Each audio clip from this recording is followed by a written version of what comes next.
La dépénalisation de l'homosexualité au Gabon. Comment en est-on arrivé là? C'est la vraie question qu'il faut se poser avant de fustiger de parler de telle ou telle chose. Il faut se poser cette question: on a fait comment pour arriver jusqu'à l'aboutissement de cette loi? Car sur le plan spirituel cette loi a une signification et nous, par la grâce de Dieu étant chrétiens, nous devons avoir un aperçu différent.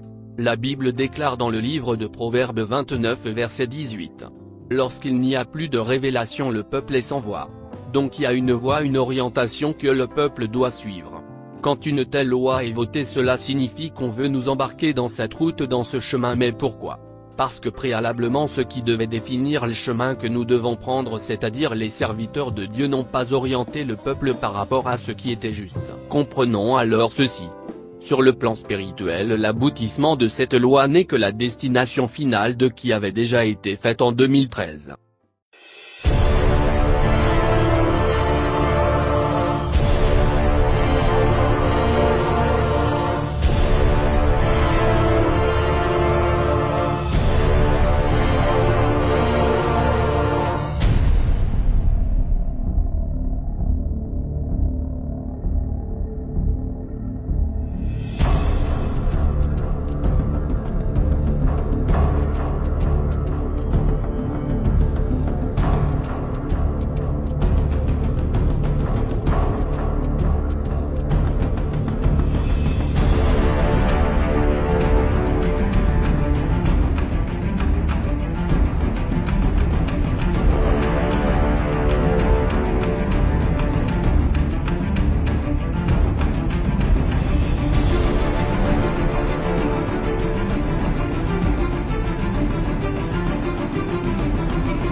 La loi a été soumise aux législateurs parce que précédemment des choses diaboliques ont pu être faites et voici la destination finale.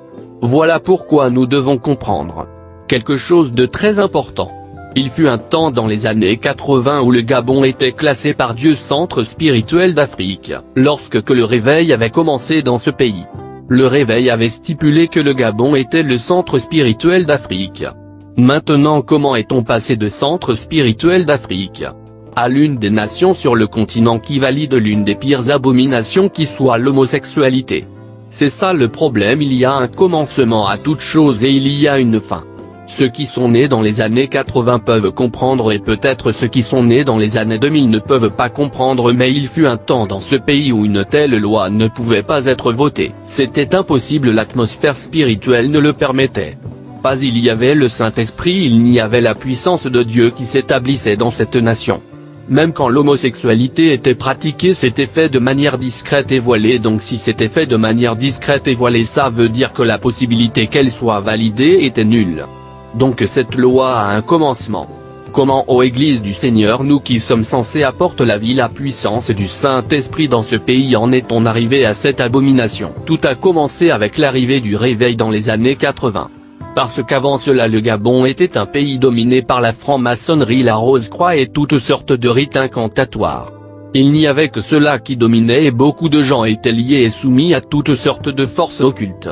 Donc Dieu avait décidé par sa grâce et sa miséricorde d'établir sa puissance. De se faire un peuple dans cette nation qui va porter son nom, parce qu'il s'agit dans ce réveil qui de porter le nom de Dieu. Beaucoup de chrétiens ne comprennent pas lorsqu'on accepte Jésus-Christ comme Seigneur et Sauveur personnel. C'est pour porter le nom de Dieu. Quand on est de nouveau, toutes choses sont passées, voici toutes choses sont devenues nouvelles. Toute chose nouvelle implique surtout le nom de Dieu qui nous est accordé. Donc le peuple de Dieu ou le chrétien se définit par le fait qu'il porte le nom de Dieu. Et c'est parce qu'il porte le nom de Dieu qu'il peut chasser les serpents, les scorpions, et rien ne pourra lui nuire. Nous portons le nom qui est au-dessus de tout nom, Jésus-Christ. Donc il fallait que Dieu établisse dans cette nation un peuple qui porte son nom par le réveil. Parce que sur un tout autre plan ceux qui appartiennent à la franc-maçonnerie à la Rose-Croix ont des noms que le diable leur donne. Et à ces noms sont attachés des démons. Donc pour Dieu il fallait faire la distinction entre ceux qui portent le nom de Dieu et ceux qui portent le nom du diable dans ce pays, le Gabon. C'était cette séparation-là que Dieu voulait faire. Car la plupart des gens à cette époque étaient francs-maçons sataniques bouddhistes. Donc vu la prédominance des rites incantatoires au Gabon, l'Éternel décide de se choisir un peuple en suscitant le réveil. C'est ainsi que Dieu avait établi les choses dans ce pays, il faut que nous puissions le comprendre. Par la suite des guérisons ont commencé à se faire. Et pendant que l'Église était en train de se fortifier, le Saint-Esprit agissait. On voyait combien de fois l'Évangile était proclamé et Dieu était en train d'établir son sacerdoce. Dans le sacerdoce de Dieu vous avez les pasteurs, les apôtres, les prophètes, évangélistes, les docteurs.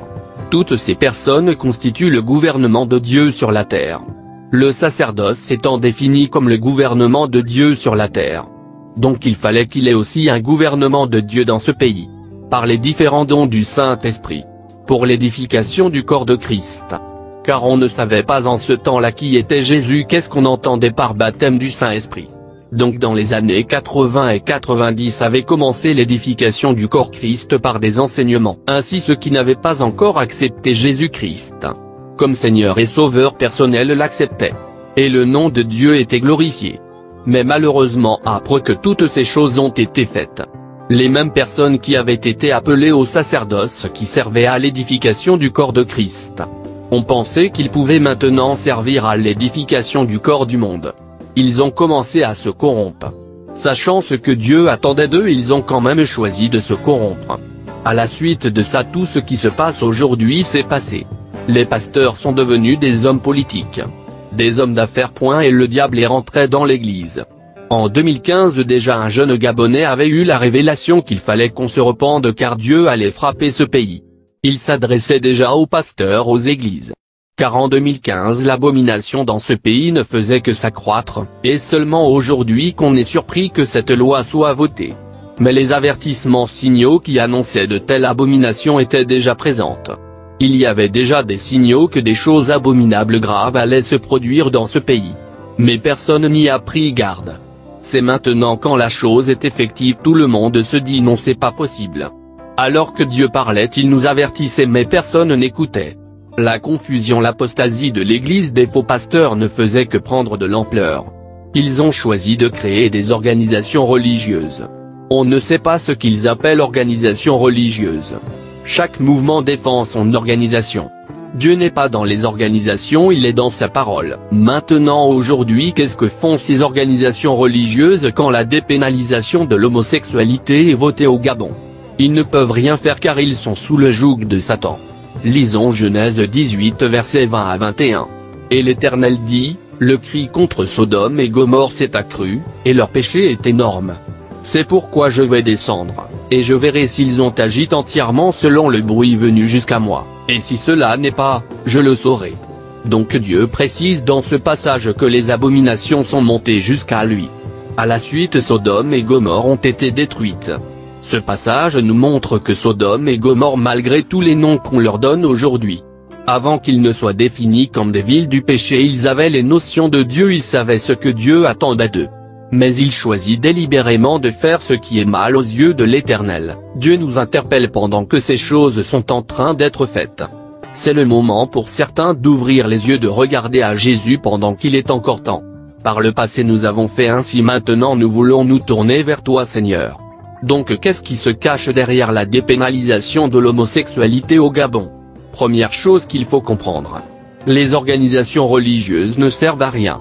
Le but des serviteurs de Dieu de la chrétienté dans une nation est d'apporter la présence de Dieu. Or quand quelque chose est créé et n'apporte pas la présence de Dieu, de puissance de Dieu, elle sert à quoi? Comme ils se sont organisés. S'il y avait la présence de Dieu, je vous le dis, l'Éternel est vivant, cette loi ne serait pas passée. Car il y a des choses qui ne peuvent pas être votées sur le plan physique parce que sur le plan spirituel il y a suffisamment des hommes saints et spirituels. Mais comme les églises sont devenues charnelles, on vient décorer l'atmosphère médiatique avec toutes sortes d'organisations. Pour dire voici nous aussi on existe. Nous aussi nous sommes présents dans la sphère médiatique, dans la sphère politique. Alors que Dieu n'a pas besoin qu'on existe, il a besoin qu'on soit rempli du Saint-Esprit. Mais comme il n'y a plus de présence du Saint-Esprit dans ce pays, c'est pourquoi il y a toutes sortes d'organisations religieuses. La deuxième chose, c'est qu'il n'y a plus d'édification du corps de Christ. Il n'y a plus de voie d'orientation. C'est ce qu'il faut comprendre. Il n'y a plus de gouvernement de Dieu au Gabon, en d'autres termes il n'y a plus de sacerdoce. Le sacerdoce a été détruit.